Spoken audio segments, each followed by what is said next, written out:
Second part. Viscount Kraken had been turned to water, and now, amid howling wind and rain and flashes of light, Count Langland, the last of the nobles in question, had appeared. In the sun, his golden cape would have undoubtedly caught the mind waves of light. Now its hue was subdued, and whipping in the wind, it was reminiscent of the spreading of dark, thick blood. Dee climbed down from the wagon. Straight ahead of him, the group halted about 10 feet away. This time it was Dee's face illuminated by the lightning. My word. The stories don't begin to do you justice, the tall nobleman declared in a tone of obvious admiration. I imagine you have already learned as much from the archeress. But I am Count Langland. Dee. Flashes of light illuminated the two figures by turns. I watched you battling that bastard Kraken from above, and you did well to dispatch that monster. He'll be back soon. Dee's reply drew a surprised reaction from the Count. He groaned at the precision of the hunter's assessment. Before he does, I should like you to accompany us to my castle. You have my oath that you shall come to no harm. I think it most unwise to wait for Kraken in this rain, but I would ask that you not awaken the girl in the wagon.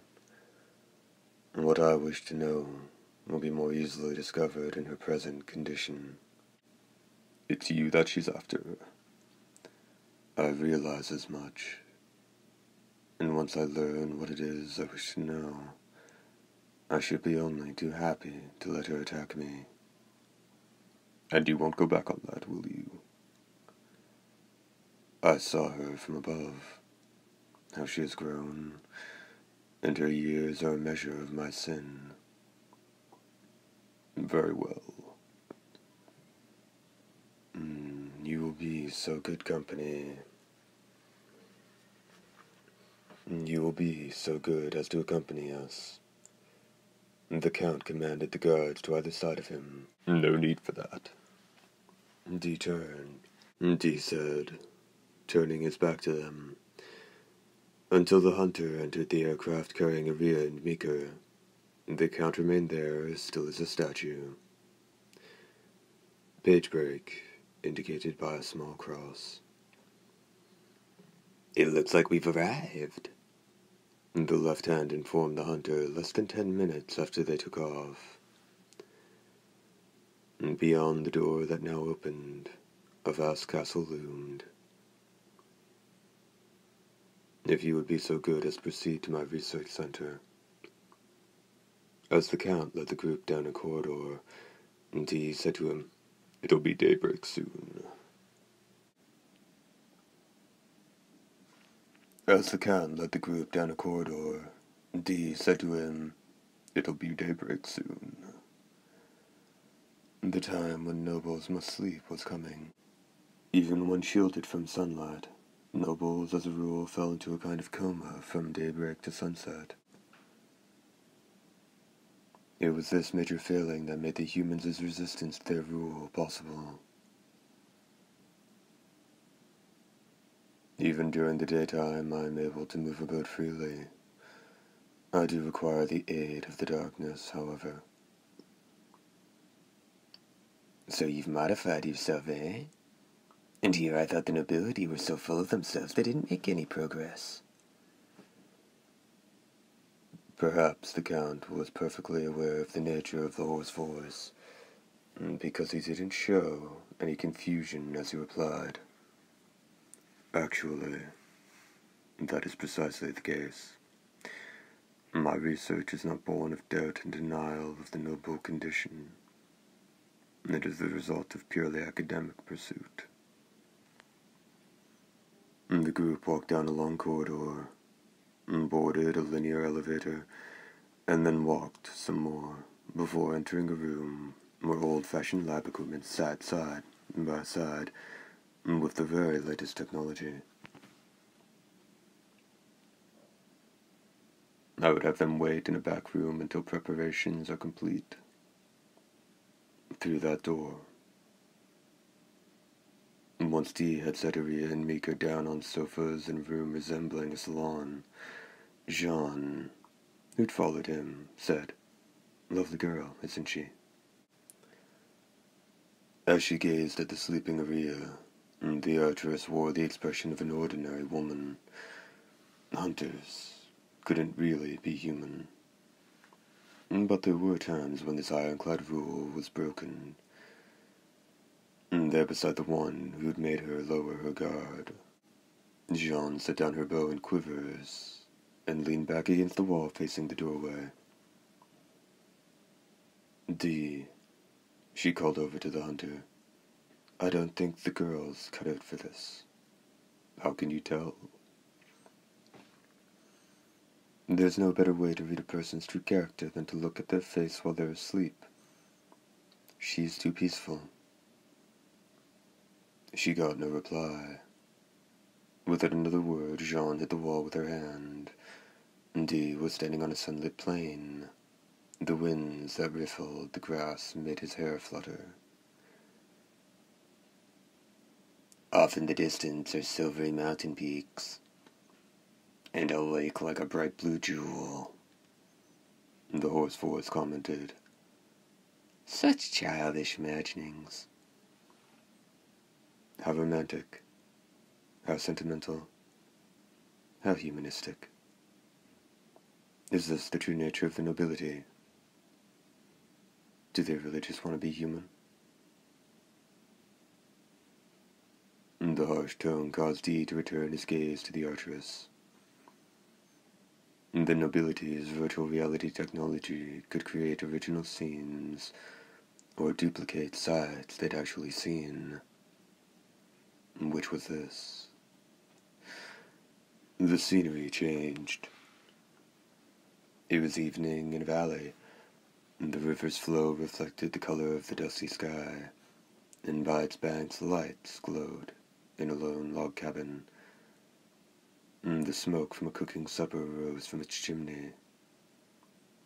Watching in silence, Jean suddenly pulled away from the wall and turned toward the house. Without hesitating, she stepped into the river, and waded across undiscouraged by its rapid flow, and approached the log cabin. Dee heard a number of people laughing.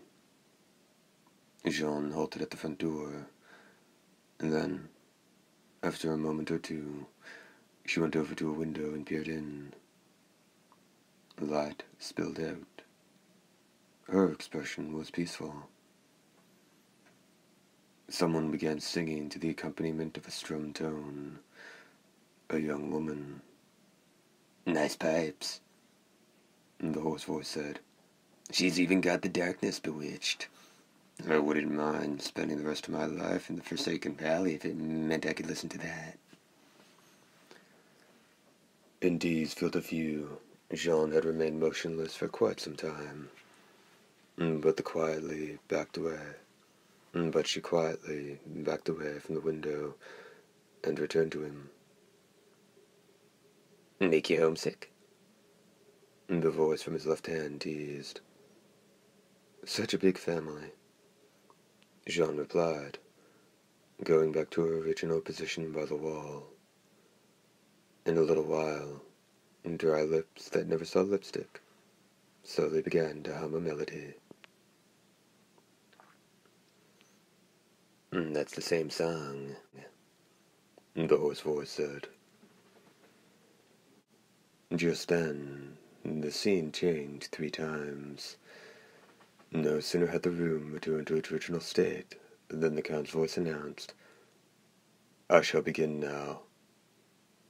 If you would be so good as to step inside." Dee walked over to Iriya without a pause.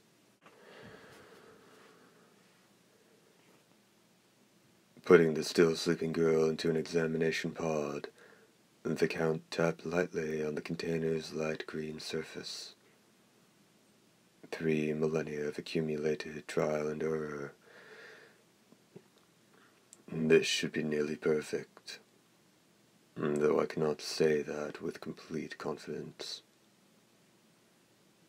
He was unable to conceal his pride or his apprehension, but then, as if he just remembered something, the Count glanced at Jean standing by the door and said, "It would seem a mass murder was perpetrated in a village the girl passed through. More than 40 people were killed.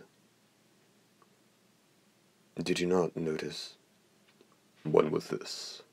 asked he.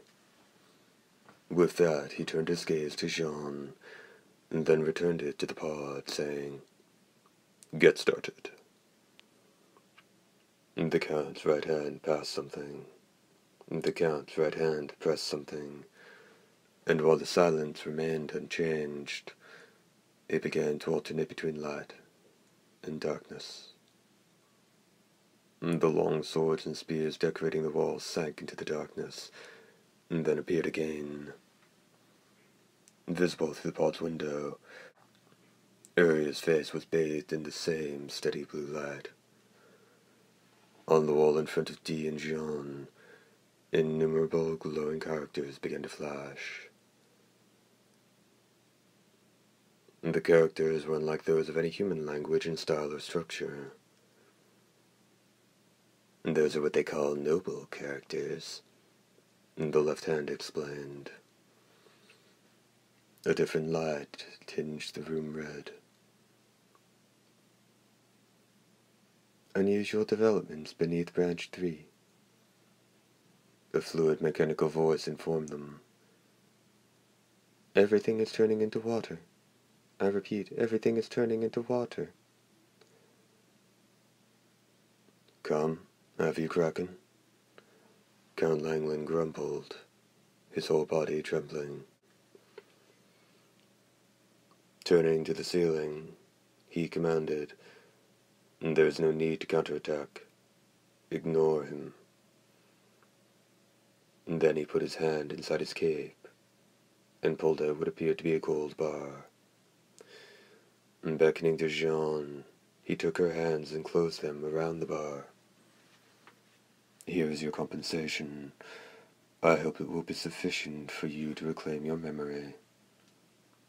Jean looked over at the pod, and then at the door that led to the corridor. 5,000 noble dollars. That's 3 times what we agreed on. I'll have to throw in a little extra effort. You are to do no such thing. Take the child and flee this place," the Count said, eyes on the door to the back of the room. The child in question was Meeker. Staring at him coldly, Jean said, "There's nothing a huntsman hates more than having his game snatched away from him. If that lousy sea monster makes off with the girl, it'll leave me in a bad mood for the rest of my days." Her lithe form zipped away. "So long, Dee," she called back casually, as if she were just going to hop in the bath. "Jean." The Count's words met only the back of the solitary figure. Dee said nothing. The door opened, swallowing the girl with the quiver on her back, and when it closed again, not once had she turned around. The Count went back to the characters on the wall. "That's the opening of the Noble Declaration," the hoarse voice declared after a cursory reading of the characters, and the Count confirmed it. "That is correct. But why would this be encoded into the DNA of a lowly human?" "It's a safeguard," said the hoarse voice. The Count nodded weakly. "Their number is infinite. Let us approach from a different angle." The speed of the shifts became darkness and light increased. The noble characters warped, their position shifting, taking on weird new structures and arrangements. But these are... The Count became a stone statue. Only his lips moved. These symbols... I saw a recording of them in the capital, at the House of Peers Library.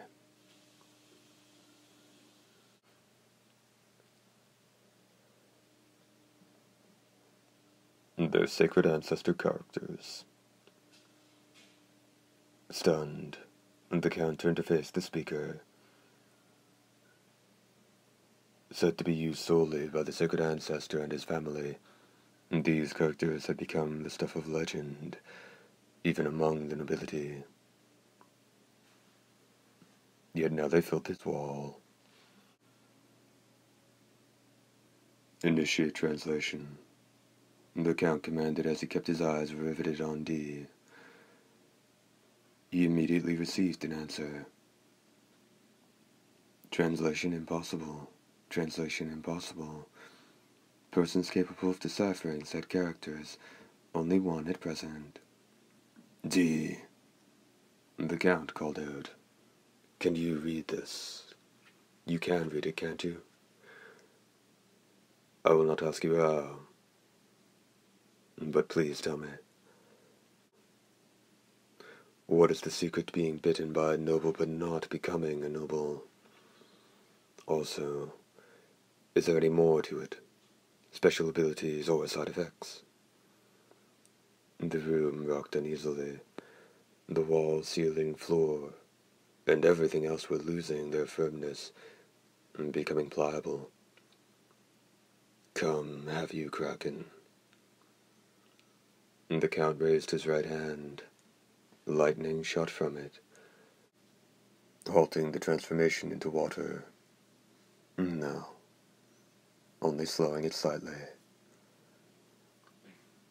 Purple waves of electromagnetism coursed around the pod, the lid of which opened wide. No. The Count was just about to move away when a figure slowly rose before him. Iriya. It was unclear whether this had been the invader's intent, or whether it was purely coincidental. Ripples ran across the surface of the door leading out to the corridor, and then what should appear but a dim shape that took human form and passed through the door. Though he was dressed in the raiment of a noble, he had a face and build so youthful, it would have been difficult to even call him a young man. Cholos. Both the Count and Dee heard Iriya's voice. The huntress was out of the pod. Sanas Kamsis.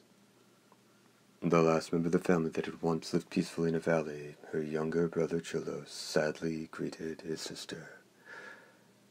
Second part, end.